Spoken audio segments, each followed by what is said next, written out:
Hello there, my name is Meliah, Asin, and I am the first presenter for this group. So for this assignment, we chose Bagan, Myanmar as our UNESCO World Heritage Site. Now we're gonna look into the brief background of Bagan, Myanmar. Bagan is located on a bend of the Irrawaddy River in Myanmar's central plain. It is a holy site with a diverse spectrum of Buddhist art and architecture. The property offers testament to Bagan civilization pinnacles on 11th to 13th century. That is when the location served as the seat of the regional power. For your information, early Buddhist empire religious dedication is reflected in this architect ensemble. Furthermore, there are 7 components of serial property in Bagan, Myanmar.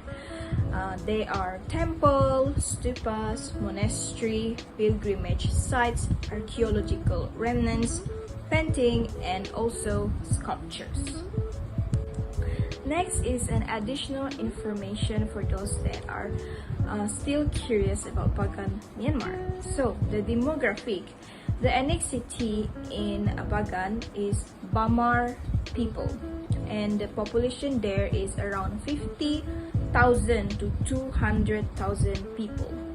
The main religion is Theravada Buddhism, and the region is called Mandalay regions. Next, we have geography. So, Bagan is located in the midst of a Burma dry zone. So, unlike the country coastal parts, which get annual monsoon rainfall, dry zone receive very little rain because it is protected from the rain by the Rakhine Yoma mountain range in the west. Next, we have the location of the map. Bagan is located in Myanmar, where more than 3,500 ancient Buddhist pagodas, temples, and other religious monuments comprise around 16 square miles of all Bagan. The majority of the buildings date from 800 to 1,000 years ago when Bagan was a royal capital. So that is all from me. Thank you for listening. I will pass on to the next presenter. Next is Outstanding Universal Value. Outstanding Universal Value is defined by UNESCO as cultural and natural significance that is so remarkable that it transcends national boundaries and is of common interest for present and future generations of all humanity.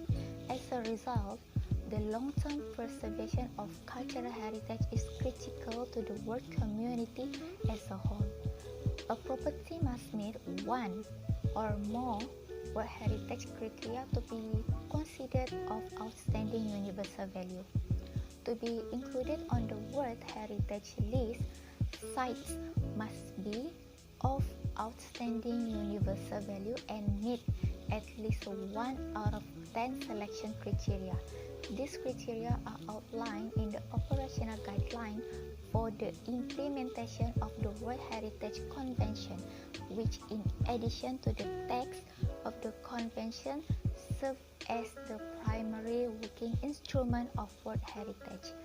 The committee revises the criteria on a regular basis to reflect the evolution of the World Heritage idea itself.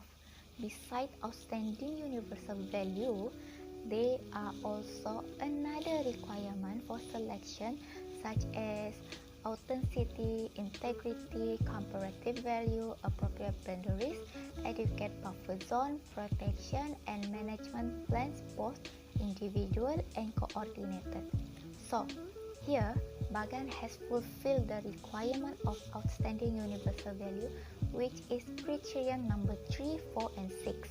For criterion number 3, Bagan is unique and ongoing testament to the Buddhist cultural heritage of merit making as well as to the peak of Bagan civilization in the 11th until 13th century, when it was the capital of a regional empire. After that, criteria number 4 is Bagan is home to an outstanding collection of Buddhist monumental architecture that reflects the religious fervor of an early major Buddhist state. Bagan is unique and excellent in a backdrop of Azharic expression and tradition of Buddhist architecture and art. Last but not least, criteria number 6 is Bagan is an extraordinary example of lived Buddhist belief and merit-making tradition, as evidenced by the remarkable number of surviving stupas, temples and monasteries, as well as continuing religious customs and activities.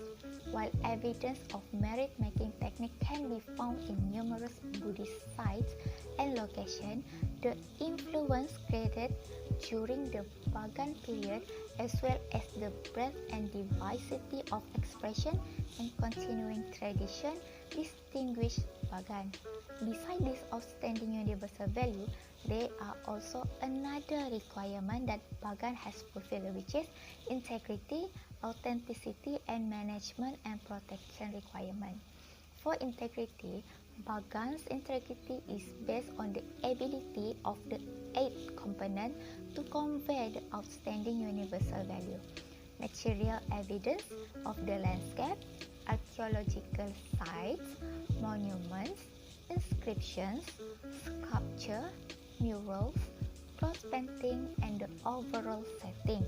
Continuing intangible heritage and cultural practices and management of pressure on the state of conservation.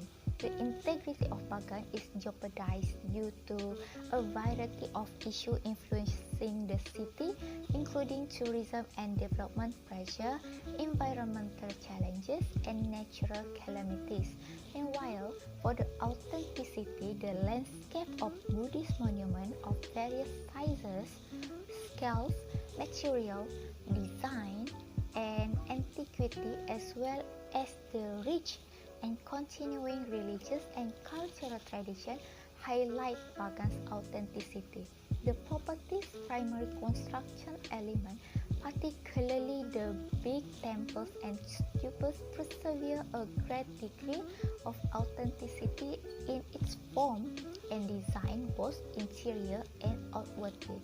Many of the individual monuments' ornamental components have survived in their original form. The authenticity has been harmed by incorrect intervention dating back to the 1970s and 1990s, as well as substantial damage caused by earthquake, and lastly, management and protection requirement.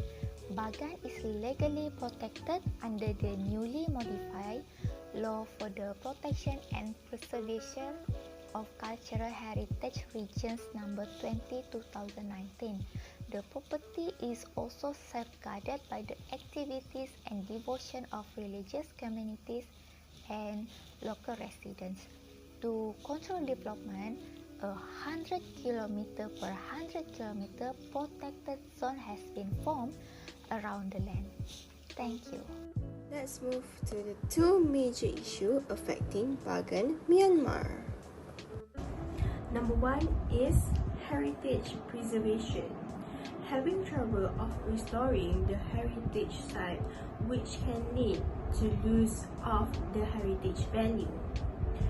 The heritage value is damaged because of the modern structure at the heritage site. In the past, the heritage site is repaired based on the common procedure that is usually do not meet the international standard of the heritage site conservation. For example, restore or repair the temple with the use of cement, which is not in accordance with the proper scientific methodology. In 2016, there is an earthquake of 6.8 magnitude that damaged more than 400 temples in Bagan, Myanmar. Half of the damage is a minor damage that takes around 2 years to be completely repaired. The repairing process of a heritage site usually takes a longer period of time to be completed because it needs delicate work. Number 2 is tourism and social development pressure. As we know that UNESCO is really particular of preserving the heritage site correctly, but the growth of a business developments at the heritage areas such as hotels, restaurants, resorts, and other related tourism industry might endanger the heritage site. The business development in that heritage site is because they want to attract more tourists to come to visit the heritage site. In 1990s, the hotel were built close to each other and at the area of the heritage site, which obstructing the view, the plain view, the beautiful view of the temple. Thank you, Aisah. My name is Darveena and I will be the last presenter from our group. Alright, I will continue the presentation focusing on the measures taken to solve the aforementioned issues that are affecting Bagan as a heritage site. Okay, the first issue mentioned was regarding the problems in heritage conservation. Not only conservations were carried out not according to standard procedures, but there is also the issue of inadequate funds to manage the conservation activities. In order to tackle this issue, the World Heritage Renovation Principles should be followed through precisely during the execution of conservation of heritage sites. Whoever leads the team that is responsible for the management of Bagan, they must bear in mind that proper reconstruction should be done in accordance with the principles to ensure the conservation of Bagan is executed correctly. Apart from that, changes in the funding for the reconstruction of the temple is also needed. To elaborate, perhaps the entrance fees should be increased to allow the establishment of an ample amount of funds which is to be employed in the process of reconstruction and conservation of Bagan. Next, moving on to the second mentioned issue, which was the tourism and social development pressure. A solution that can be recommended to resolve this issue would be responsible parties should highlight the vitality of the exposure on knowledge regarding the crucial values of heritage sites to humankind. To illustrate, an elaborate discussion between the government and the UNESCO committee should be carried out. The discussion is to involve the UNESCO committee explaining and informing the government on the right ways to conserve heritage sites to ensure no heritage values perish because of mismanagement in modern business development. The public should also be educated on ways to appreciate and conserve heritage sites. Apart from encouraging practice and display of proper behavior when visiting the heritage site, local communities should also avoid doing things that may lead to damage to the site. For instance, opening stalls near or around the temple and pagodas. It can severely damage the sites according to previous issue mentioned. Alright, to conclude this presentation, let me just highlight these three elements which summarize the question, what can we do to help conserve heritage sites? 1. Conservation roles. The local community should also participate in the conservation of the heritage sites. We cannot depend on the government and the UNESCO committee only. We should put in effort as well. Next, the government. Okay, enforcing a time limit to enter the heritage site and limiting access and number of visitors to enter the site in a day are ways that can be implemented by the government to help conserve Bagan. Okay, lastly, in terms of UNESCO, okay, the UNESCO committee should propose strict regulations and guidelines in handling heritage sites conservation, especially for the government as they take charge in modern business development that may affect heritage sites.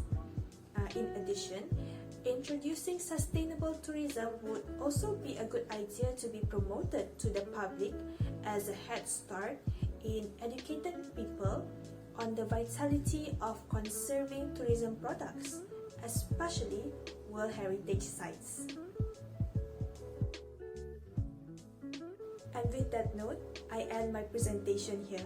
That will be all from us. Thank you for your attention and have a good day.